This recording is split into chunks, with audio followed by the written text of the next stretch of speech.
The Adventures of Huckleberry Finn by Mark Twain. Chapter 12. It must have been close on to 1 o'clock when we got below the island at last, and the raft did seem to go mighty slow.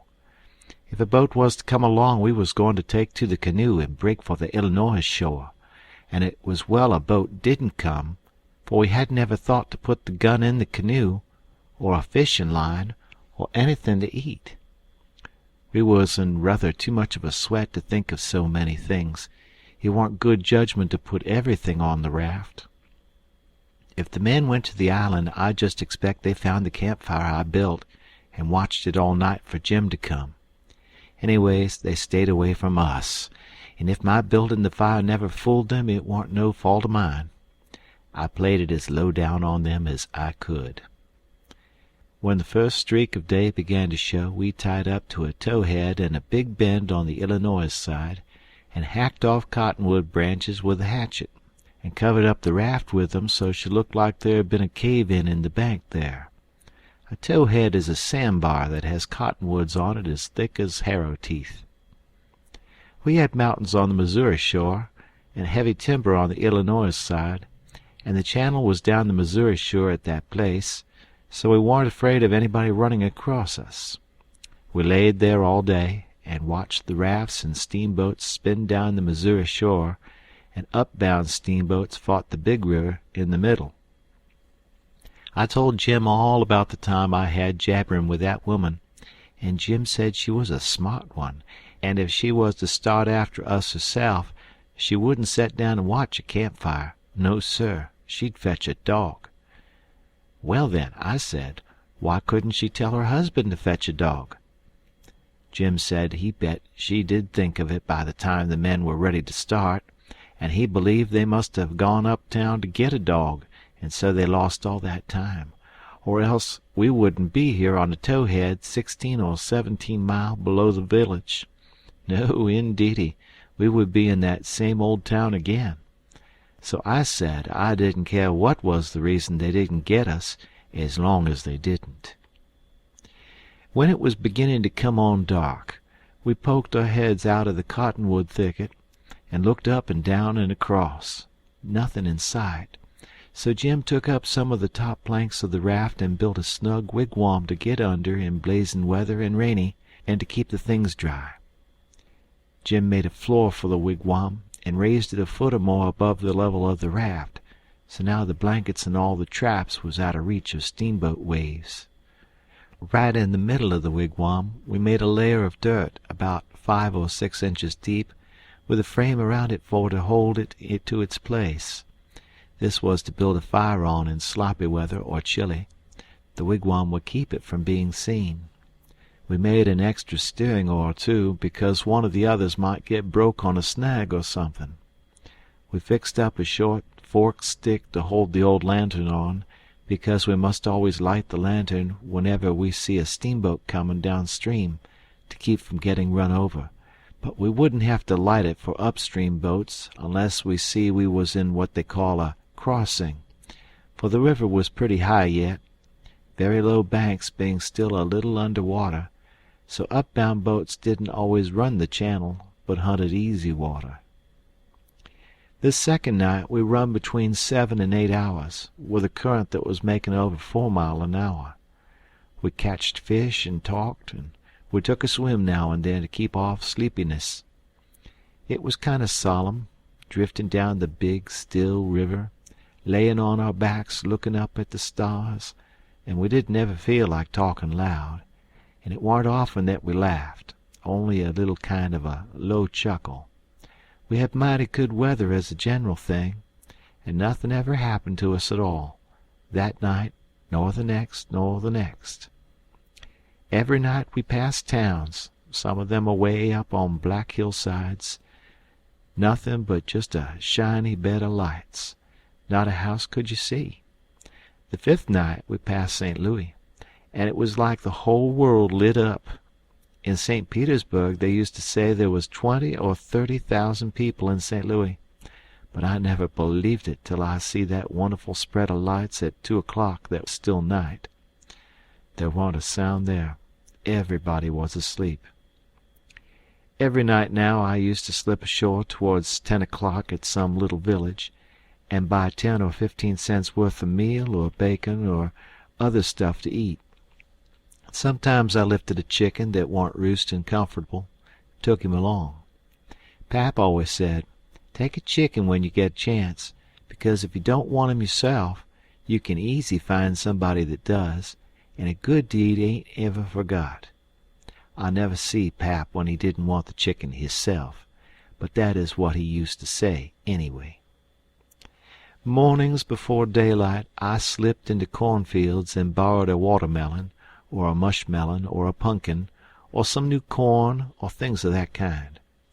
Pap always said it warn't no harm to borrow things if you was meaning to pay them back some time, but the widow said it warn't anything but a soft name for stealing, and no decent body would do it. Jim said he reckoned the widow was partly right, and Pap was partly right, so the best way would be for us to pick out 2 or 3 things from the list and say we wouldn't borrow them any more.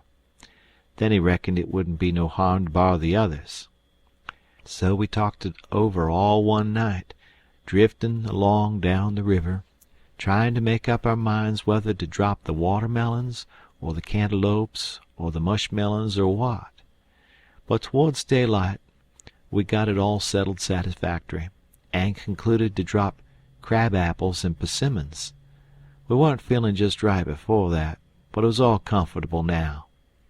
I was glad the way it come out, too, because crab apples ain't ever good, and the persimmons wouldn't be ripe for 2 or 3 months yet. We shot a waterfowl now and then that got up too early in the morning or didn't go to bed early enough in the evening. Take it all around, we lived pretty high. The 5th night below St. Louis, we had a big storm after midnight, with a power of thunder and lightning, and the rain poured down in a solid sheet. We stayed in the wigwam and let the raft take care of itself. When the lightning glared out, we could see a big straight river ahead, and high rocky bluffs on both sides. By and by, says I, "Hello, Jim, looky yonder." It was a steamboat that had killed herself on a rock. We was drifting straight down for her. The lightning showed her very distinct. She was leaning over, with part of her upper deck above water, and you could see every little chimbly guy clean and clear, and a chair by the big bell, with an old slouch hat hanging on the back of it when the flashes come. Well, it being away in the night and stormy and all so mysterious-like, I felt just the way any other boy would have felt when I see that wreck layin' there so mournful and lonesome in the middle of the river. I wanted to get aboard of her and slink around a little and see what there was there. So I says, "Let's land on her, Jim." But Jim was dead against it at first. He says, "I don't want to go fool around no wrack. We're doing blame well, and we better let blame well alone, as the good book says. Like as not, there's a watchman on that wreck." "Watchman, your grandmother," I says. "There ain't nothin' to watch but the Texas and the pilot house, and do you reckon anybody's going to risk his life for a Texas and a pilot house such a night as this, when it's likely to break up and wash down the river any minute?" Jim couldn't say nothin' to that, so he didn't try. "And besides," I says, "we might borrow something worth having out of the captain's stateroom. Cigars, I bet you, and cost 5 cents apiece solid cash. Steamboat captains is always rich, and get $60 a month, and they don't care a cent what a thing costs, you know, long as they want it. Stick a candle in your pocket? I can't rest, Jim, till we give her a rummaging. Do you reckon Tom Sawyer would ever go buy this thing? Not for pie, he wouldn't. He'd call it an adventure, that's what he'd call it, and he'd land on that wreck if it was his last act. And wouldn't he throw style into it? Wouldn't he spread hisself nor nothin'? Why, you think it was Christopher Columbus discoverin' Kingdom Come. I wish Tom Sawyer was here." Jim, he grumbled a little, but give in. He said we mustn't talk any more than we could help, and then talk mighty low. The lightning showed us the wreck again just in time, and we fetched the starboard derrick and made fast there. The deck was high out here. We went sneaking down the slope of it to larboard, in the dark, towards the Texas, feeling our way slow with our feet, and spreading our hands out to fend off the guys, for it was so dark we couldn't see no sign of them. Pretty soon we struck the forward end of the skylight and clumb on to it, and the next step fetched us in front of the captain's door, which was open, and by Jiminy, away down through the Texas hall we see a light, and all in the same second we seemed to hear low voices in yonder. Jim whispered and said he was feeling powerful sick, and told me to come along. I says, all right, and was going to start for the raft, but just then I heard a voice wail out and say, "Oh, please don't, boys. I swear I won't ever tell." Another voice said pretty loud, "That's a lie, Jim Turner. You've acted this way before. You always want more'n your share of the truck, and you've always got it, too, because you've swore if you didn't you'd tell. But this time you said it just one time too many. You're the meanest, treacherousest hound in this country." By this time Jim was gone for the raft. I was just a-bilin' with curiosity, and I says to myself, Tom Sawyer wouldn't back out now, and so I won't either. I'm a-goin' to see what's going on here. So I dropped on my hands and knees in the little passage and crept aft in the dark till there warn't but one stateroom betwixt me and the cross hall of the Texas. Then in there I see a man stretched on the floor and tied hand and foot, and two men standing over him, and one of them had a dim lantern in his hand, and the other one had a pistol. This one kept pointing the pistol at the man's head on the floor and saying, "I'd like to, and I order to, a mean skunk." The man on the floor would shrivel up and say, "Oh, please don't, Bill. I ain't ever going to tell." And every time he said that, the man with the lantern would laugh and say, "'Deed you ain't. You never said no truer thing 'n that, you bet ye." And once he said, "Hear him beg, and yit if we hadn't got the best of him and tied him, he'd 'a killed us both. And what for? Just for nothin'. Just because we stood on our rights. That's what for. But I lay you ain't goin' to threaten nobody any more, Jim Turner. Put up that pistol, Bill." Bill says, "I don't want to, Jake Packard. I'm a for killin' him, and didn't he kill old Hatfield just the same way? And don't he deserve it?" "But I don't want him killed, and I got my reasons for it." "Bless your heart for them words, Jake Packard. I'll never forget you long as I live," says the man on the floor, sort of blubbering. Packard didn't take no notice of that, but hung up his lantern on a nail and started towards where I was there in the dark, and motioned Bill to come. I crawfished as fast as I could about 2 yards, but the boat slanted so I couldn't make very good time. So to keep from getting run over and catched, I crawled into a stateroom on the upper side. The man came a-pawing along in the dark, and when Packard got to my stateroom he says, "Here, come in here." And in he come, and Bill after him. But before they got in I was up in the upper berth, cornered, and sorry I come. Then they stood there with their hands on the ledge of the berth and talked. I couldn't see them, but I could tell where they was by the whiskey they'd been having. I was glad I didn't drink whiskey, but it wouldn't have made much difference anyway, because most of the time they couldn't have treed me because I didn't breathe. I was too scared, and besides a body couldn't breathe and hear such talk. They talked low and earnest. Bill wanted to kill Turner. He says, "He said he'll tell, and he will. If we was to give both our shares to him now, it wouldn't make no difference after the row and the way we've served him. Sure's you're born, he'll turn state's evidence. Now you hear me. I'm for putting him out of his troubles." "So am I," says Packard, very quiet. Blame it, I'd sort of begun to think you wasn't. Well, then, that's all right. Let's go and do it. "Hold on a minute. I hain't had my say yet. You listen to me. Shootin's good, but there's quieter ways of the thing's got to be done. But what I say is this.